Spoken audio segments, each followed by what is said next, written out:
Ya, kita merenungkan firman Tuhan pagi hari ini dengan tema hidup karena percaya.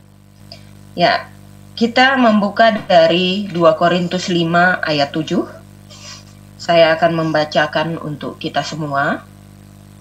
2 Korintus 5 ayat 7, demikian firman Tuhan. Sebab hidup kami ini adalah hidup karena percaya, bukan karena melihat. Ya. Kalau kita memperhatikan berita ya dan situasi di sekitar kita akhir-akhir ini, tidak sedikit orang menjadi begitu panik ya. Kenapa saya katakan begitu? Karena beberapa hari ini memang saya menemukan fakta yang demikian ya di sekitar kita. Ya, bahkan ada orang-orang yang sampai berkelahi berebut susu bir brand ya di supermarket karena stoknya sedikit dan berlomba-lomba untuk mendapatkannya. Demikian juga dengan obat, sampai pemerintah harus turun tangan akan memberikan sanksi kepada orang-orang yang menjual obat dengan harga yang selangit ya mahalnya, padahal obat itu seharusnya di pasaran dengan harga yang normal. Jadi ini situasi yang terjadi di sekitar kita. Sehingga itu menyebabkan terjadi keresahan, persungutan, omelan ya, dan lain sebagainya di tengah-tengah masyarakat kita. Ya. Akhirnya yang terjadi adalah orang-orang hanya fokus kepada masalah dan situasi yang ada. Ya. Hal ini terjadi karena sebenarnya kecenderungan hati kita manusia ya seringkali ingin agar keinginan-keinginan hati kita, apa yang kita pikirkan, apa yang kita mau, itu yang harus terwujud ya dalam hidup kita ini. Sehingga ketika ada masalah, ada pergumulan, bawaan dari keberadaan kita sebagai manusia seringkali stres ya. Jadi sekarang ini masyarakat di sekitar kita ini banyak yang stres dan panik dengan situasi yang terjadi karena dampak dari pandemi COVID-19 ini ya. Melihat kepada situasi yang sedang terjadi sekarang ini, saya teringat satu ilustrasi ya dari sebuah cerita yang walaupun memang pada kenyataannya cerita ini mungkin fiksi ya, tetapi ada pembelajaran berharga dari cerita ini yang saya temukan secara pribadi ya. Ada satu kisah pada zaman dahulu, ada seorang raja yang suka berbuat sewenangnya. Walaupun dia seorang pemimpin, seharusnya dia mendengarkan nasihat dari para menteri, pegawai istananya, maupun keluarga-keluarga bangsawan lainnya. Tetapi raja ini tidak pernah mau mendengarkan nasihat orang lain. Setiap keinginan hatinya, apa yang menjadi kesukaannya, itu harus terwujud. Dan anehnya, raja ini punya suatu kesukaan yang unik ya, yang berbeda dari orang lain dalam cerita itu. Ya, jadi raja ini punya kesukaan yang agak aneh, karena pada umumnya laki-laki itu kan tidak suka ya warna merah muda. Tapi raja ini suka warna merah muda, atau anak-anak sekarang bilang warna pink gitu ya. Jadi karena saking sukanya kepada warna merah muda, raja ini akan marah dan mengamuk di dalam istana kalau dia melihat ada warna lain di dalam istana. Jadi akhirnya untuk menghilangkan kebiasaan marah-marah dan mengamuk raja, para pegawainya itu akhirnya mencat seluruh istana itu dengan warna merah muda. Sehingga mereka memberi ejekan ya dalam hatinya kepada raja itu dengan mengatakan, wah ini raja pink gitu ya. Nah, ketika raja melihat seluruh istananya itu menjadi berwarna merah muda, dia menjadi begitu sangat gembira. Akan tetapi kegembiraan itu tidak berlangsung lama. Sebab suatu hari dia berjalan-jalan di taman istana, dia menemukan bahwa semua tanaman itu tidak berwarna merah muda tetapi berwarna hijau. Kemudian ketika dia mendongak ke langit, dia melihat bahwa langit itu berwarna biru. Dia kembali ke istana dan mengamuk, marah-marah di sana ya kepada para pegawainya. Kenapa? Saya menyuruh kalian membuat warna merah muda semua di istana saya. Kenapa saya masih menemukan ada warna hijau, biru, dan lain sebagainya? Para pegawai istana jadi bingung. Bagaimana caranya supaya raja ini berhenti marah? Ya, karena dia suka warna merah muda. Di tengah-tengah kebingungan mereka dan mencari berbagai cara supaya raja ini tenang, datanglah seorang yang bijaksana pada zaman itu. Orang bijaksana ini memberikan sebuah ide untuk para pegawai raja. Dia katakan, mari ikut saya, kita buat kacamata khusus untuk raja. Nah, raja ini dibuatkan kacamata khusus dan lensanya itu diberi warna pink gitu ya, warna merah muda, supaya ketika raja mengenakan kacamata itu, dia dapat melihat bahwa semua benda-benda atau apapun yang terlihat ketika dia mengenakan kacamata itu menjadi berwarna merah muda. Dan dengan cara demikian akhirnya raja berhenti marah. Jadi kacamatanya tidak boleh dilepas, dia harus menggunakan kacamata khusus itu supaya dia dapat melihat bahwa semua berwarna merah muda atau pink. Ya. Jadi dari kisah di atas ya yang saya kemukakan tadi, ya dapat dimengerti bahwa cara pandang kita terhadap situasi atau masalah di tengah-tengah kehidupan ini kadang salah ya. Kita kadang salah menilai masalah dan pergumulan hidup. Nah, kita menganggap itu sebagai sesuatu yang tidak seharusnya terjadi, tidak seharusnya kita alami.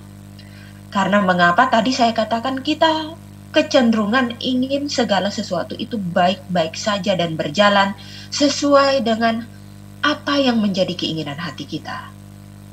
Sesungguhnya saya katakan kita memerlukan kacamata khusus ya, seperti Raja Pink tadi ya. Memerlukan cara pandang khusus ya. Berarti cara pandang kita yang harus berubah ya. Kalau lingkungan di sekitar kita, masalah dan pergumulan kita tidak berubah, berarti yang harus berubah adalah cara pandang kita. Apa itu? Yang seharusnya menjadi cara pandang kita sebagai orang percaya. Ya, kita tadi membaca dalam 2 Korintus 5 ayat 7. Ya. Dikatakan, sebab hidup kami adalah hidup karena percaya, bukan karena melihat.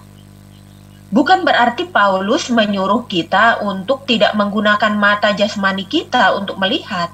Kalau mata kita ditutup, kita bisa tersandung. Bukan itu yang dimaksudkan. Tetapi apa yang dikemukakan oleh Paulus di sini adalah kita harus memiliki cara pandang bukan karena melihat fakta yang terjadi, yang kita alami. Tetapi kita harus mendasari cara pandang kita berdasarkan iman kita kepada Tuhan. Jadi kacamata kita adalah iman. Ya. Jadi bukan apa yang dilihat oleh mata kita yang terbatas ini. Paulus menulis surat 2 Korintus ini kepada jemaat di Korintus diperkirakan sekitar tahun 55 atau 56 ya, dari Makedonia. Ya. Surat ini diterima oleh jemaat, bukan hanya oleh jemaat Korintus, tetapi sebenarnya kalau kita membaca di awal surat 2 Korintus ini, surat ini ditujukan kepada seluruh orang-orang kudus di kawasan provinsi Akaya. Ya. Jadi keunikan dari surat ini salah satunya adalah gambaran Paulus tentang penderitaan seorang Kristen dalam pelayanan, yakni dirinya sendiri. Ya. Bahkan kalau kita membaca secara lengkap surat 2 Korintus ini, kita akan menemukan beberapa istilah penting ya, yang menggambarkan tentang penderitaan dan kesukaran orang Kristen, baik dalam kehidupan pribadinya maupun dalam pelayanan. Ya, kata-kata kunci di situ kita temukan yakni kelemahan, duka cita, air mata, bahaya, kesukaran, penderitaan, kemudian penghiburan, dan puncaknya adalah kemuliaan yang Allah sediakan. Jadi, bagian dari pasal 5 ayat 7 yang kita baca pagi hari ini adalah pertanggungjawaban dan juga jawaban Paulus. atas keraguan-raguan orang terkait pelayanan yang dia kerjakan, dan juga untuk meluruskan pemikiran jemaat di Korintus tentang kehidupan Kristen, ya, supaya mereka tahu bahwa sebagai orang Kristen, Paulus itu melayani Tuhan dengan kesungguhan hati, sekalipun ada kesulitan dan penderitaan hidup yang dia alami. Karena apa? Paulus ini difitnah, katanya mencari keuntungan diri sendiri dalam pelayanan, dan Paulus menegaskan bahwa dia melayani justru karena dia beriman kepada Tuhan dan dia merelakan dirinya untuk mengalami penderitaan dan kesukaran, dan itu kita lihat juga dalam pasal 4 dalam surat 2 Korintus ini. Jadi Paulus menegaskan bahwa dia melayani Tuhan bukan berarti bahwa dia bebas dari masalah. Justru sebaliknya, dia mengungkapkan bahwa Tuhan mengizinkan dia mengalami berbagai pergumulan dan penderitaan secara jasmani dalam pelayanannya.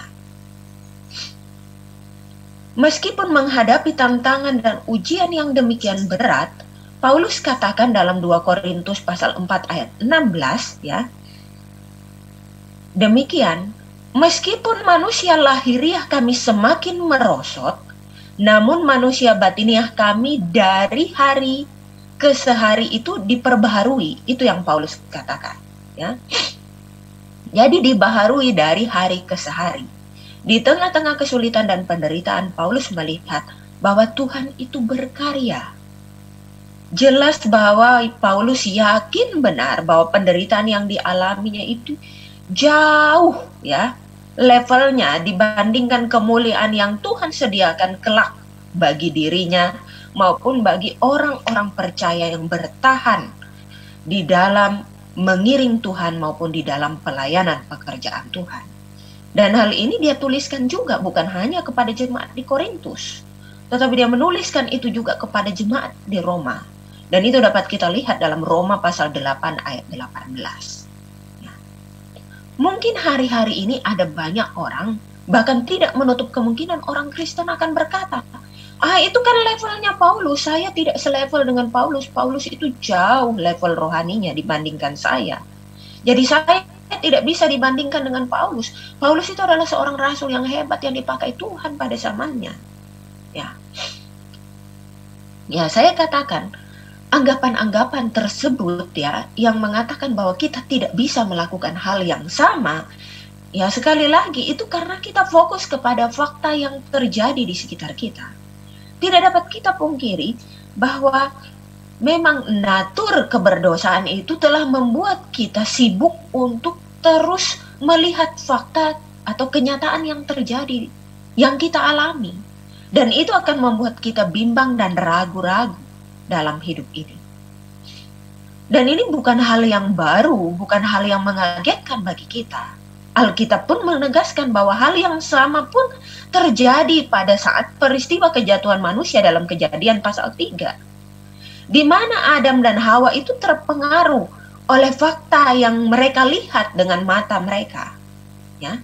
Sehingga dalam ayat 6, dalam pasal 3 kitab Kejadian itu disebut, Hawa itu mengambil buah yang dilarang oleh Tuhan itu karena matanya melihat bahwa buah itu enak gitu ya, kelihatannya enak, sedap gitu. Bahkan ketika mendengar bisikan iblis itu bisa memberikan hikmat pengetahuan, bahkan bisa menjadi sama seperti Tuhan. Bukankah itu hal yang menarik? Nah, akhirnya mereka terseret ke dalam pemberontakan kepada Tuhan. Jadi Alkitab menegaskan kepada kita bahwa jangan pernah sekali-kali tertipu oleh apa yang terlihat, apa yang didengar dan dirasakan oleh tubuh jasmani kita. Karena itu belumlah akhir dari segala-galanya. Walaupun memang kita mengalaminya secara nyata, tapi bukan itu akhir dari yang Tuhan rencanakan untuk kehidupan kita sebagai orang percaya. Sejak penciptaan, Tuhan tidak pernah merancangkan sesuatu yang tidak baik untuk kita. Ya. Yang membuat tidak baik dalam hidup kita adalah karena apa? Keberadaan dosa di tengah-tengah dunia ini akan menyeret kita kepada hal-hal yang tidak baik. Mata kita terbatas untuk melihat, kita bisa salah melihat. Telinga kita bisa kurang tajam untuk mendengar. Pikiran dan sumber daya yang ada pada kita itu terbatas. Misalkan begini, saya memberikan suatu contoh ya. Ada orang yang sedang bercerita di pinggir jalan, berbisik-bisik, terus kita lewat. Kadangkala kita ini berkesimpulan, wah, orang ini berdiri di situ, lihat-lihat saya, ini pasti bergosip tentang saya. Tapi belum tentu faktanya kesimpulan akhir itu benar gitu ya. Jangan sampai orang itu sebenarnya sedang membicarakan hal yang lain, tapi kita mereka-reka bahwa orang itu sedang membicarakan kita. Nah, itu seringkali kita alami ya. Bahkan saya pribadi pernah mengalami satu hal yang saya pikir lucu, tapi dari situ saya menarik satu pembelajaran. Suatu hari seorang ibu datang kepada saya, tanya, Mbak Ros katanya, saya ini mau pinjam oven. Tetapi telinga saya ini mendengar ibu itu bilang obeng, ya. Jadi antara saya dan ibu itu tidak nyambung. Ibu itu bilang oven, alat untuk membuat kue ya, pembakaran kue. Tapi yang saya dengar obeng. Obeng perkakas untuk orang memperbaiki barang di rumah ya, untuk alat bongkar pasang dan sebagainya. Lalu saya jawab ibu itu, hah? Ibu mau bertukang apa? Kok pinjam obeng? Nah, ibu itu tertawa. Bukan obeng, Bu, Mbak Ros, tapi oven gitu ya. Jadi, lihatlah ya. Saya salah mendengar, sehingga saya pun berpikir dengan cara yang salah. Saya berpikir ibu itu mau bertukang, ternyata ibu itu mau membuat kue. Jadi, hal ini ya tentu saja menimbulkan ya di satu sisi kelucuan, tapi saya juga merasa malu, kok telinga saya swasta sekali ya. Nah, ini menunjukkan bahwa seringkali dalam keterbatasan-keterbatasan kita ini salah menilai, salah berpikir, salah melihat, dan lain sebagainya. Karena itu, fokus kita sebagai orang percaya bukan terpaku kepada masalah dan persoalan hidup yang kita alami. Karena sekali lagi saya katakan tadi, kita ini terbatas. Dengan begitu kita harus mengarahkan fokus kita kepada Tuhan yang tidak terbatas itu. Dengan begitu kita akan menerima janji Tuhan yang akan digenapi atas hidup kita. Seperti yang Paulus katakan tadi, kami tidak tawar hati, tetapi dalam semuanya itu kami percaya bahwa dari hari ke hari akan ada pembaharuan yang Tuhan buat, ya. Bukan hidup karena melihat, tetapi percaya kepada Tuhan. Nah, saya ibaratkan seekor ikan, ya, tidak bisa hidup kalau tidak di dalam air. Coba kita keluarkan ikan dari dalam air, dia akan menggelepar, ya. Karena tidak di habitatnya, kemudian pada akhirnya mati. Demikian juga dengan tumbuhan. Kalau kita cabut dari tanah, perlahan tapi pasti tumbuhan itu akan layu dan puncaknya akan mati. Demikian juga dengan hidup kita orang percaya. Kalau kita tercabut dari hubungan yang benar dengan Tuhan itu, kita meragukan Tuhan, maka perlahan-lahan kita akan lemas, lemah, kemudian layu, ya. Pada akhirnya kita akan mati secara rohani. Jadi kita tidak bisa menggantungkan hidup kita dengan apa yang kita lihat, apa yang kita dengar, apa yang kita rasakan. Tapi kebergantungan hidup kita adalah kepercayaan kita kepada Tuhan. Jadi Bapak Ibu, Saudara yang dikasihi di dalam Tuhan Yesus Kristus dan teman-teman mahasiswa yang terkasih, mari kita belajar meneladani apa yang dilakukan oleh Paulus dalam hidup dan pelayanannya.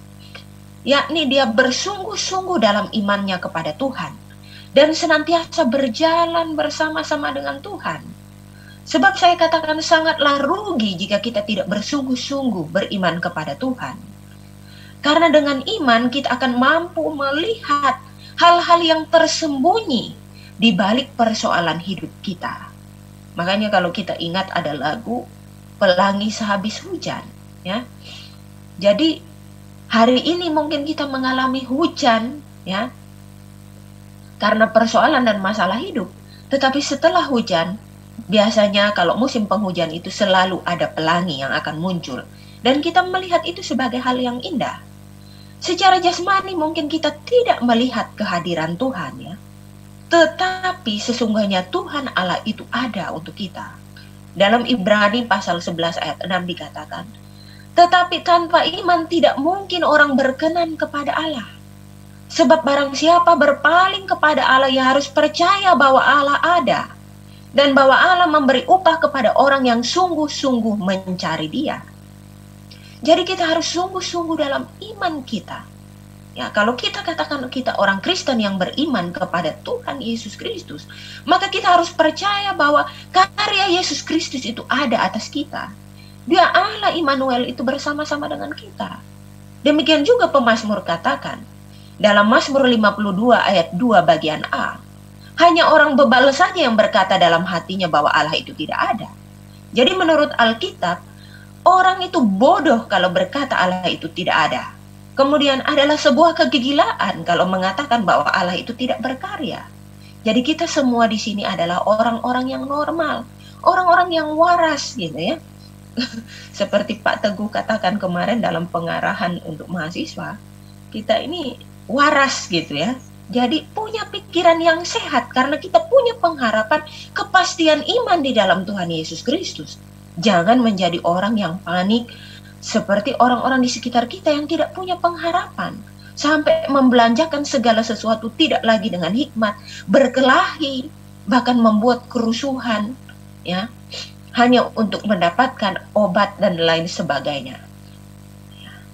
Jelas bahwa iman tidak saja memampukan kita untuk melihat yang tidak kelihatan, tetapi iman dapat membuat kita mengubah sisi negatif yang kita lihat itu menjadi positif. Ya. Jadi mari kita memakai kacamata iman untuk melihat situasi yang terjadi sekarang ini di sekitar kita. Kalau tidak, maka kita akan bersungut-sungut, kita akan mempersalahkan orang lain, kita akan mempersalahkan pemerintah seperti yang sekarang ini terjadi di tengah-tengah masyarakat. Apapun program yang pemerintah buat, tidak ada satupun yang akan memuaskan hati masyarakat. Tiap hari itu pasti ada keluhan. Kok rumah sakit penuh, kok program pemerintah begini, begitu, dan lain sebagainya. Demikian juga dengan di STT. Saya pikir STT sudah berusaha ya untuk menolong teman-teman yang positif COVID ya, dengan isolasi mandiri, dengan swadaya yang ada, kita sudah berusaha untuk menyediakan obat konsumsi dan lain sebagainya. Saya pikir itu harus dilihat secara positif. Jangan kita sibuk dengan persungutan. Persungutan itu akan membawa kita kepada bertambahnya sakit penyakit, tidak ada ucapan syukur, dan itu seolah-olah menunjukkan bahwa kita adalah orang yang tidak percaya kepada Tuhan. Mulut kita berkata kita beriman kepada Tuhan, tetapi di dalam hati sana kita bersungut, dan itu saya katakan kita adalah orang ateis praktis, ya. Dalam konsep kita percaya kepada Tuhan, tapi dalam prakteknya kita tidak percaya kepada Tuhan. Ada banyak orang Kristen menjadi ateis praktis ya dalam kehidupan sehari-harinya. Karena apa? Dalam konsep dia percaya kepada Tuhan, tapi dalam praktek hidup tidak menunjukkan dia sebagai orang yang percaya. Jadi jangan sampai hal ini terjadi di kalangan kita, hamba-hamba Tuhan ya. Jadi mari kita meneladani apa yang disampaikan oleh Paulus yang dia alami secara pribadi, dan dia ingatkan kepada jemaat di Korintus maupun kepada jemaat di provinsi Akaya, supaya kita tetap berpegang teguh dalam pengharapan kepada Tuhan, yakni hidup karena percaya. Ya. Sebagai ayat terakhir, saya akan bacakan satu ayat firman Tuhan untuk kita semua dari 2 Korintus pasal 4 ayat 18. Kami tidak memperhatikan yang kelihatan, melainkan yang tak kelihatan. Karena yang kelihatan adalah sementara, sedangkan yang tak kelihatan adalah kekal. Jadi, Mari Bapak Ibu Saudara yang dikasihi Tuhan, tetap teguh, kuat berdiri di dalam iman. Jangan kita menjadi orang yang dalam konsep percaya kepada Tuhan, tapi dalam praktek hidup kita tidak sesuai dengan apa yang kita percayai itu. Kiranya kita semakin hari semakin kuat di dalam Tuhan. Dunia boleh berubah, ya, tapi cara pandang kita harus melihat kepada Tuhan Yesus Kristus, Tuhan dan Juru Selamat kita yang hidup. Dia Immanuel yang bersama-sama dengan kita. Tuhan Yesus memberkati. Mari kita berdoa.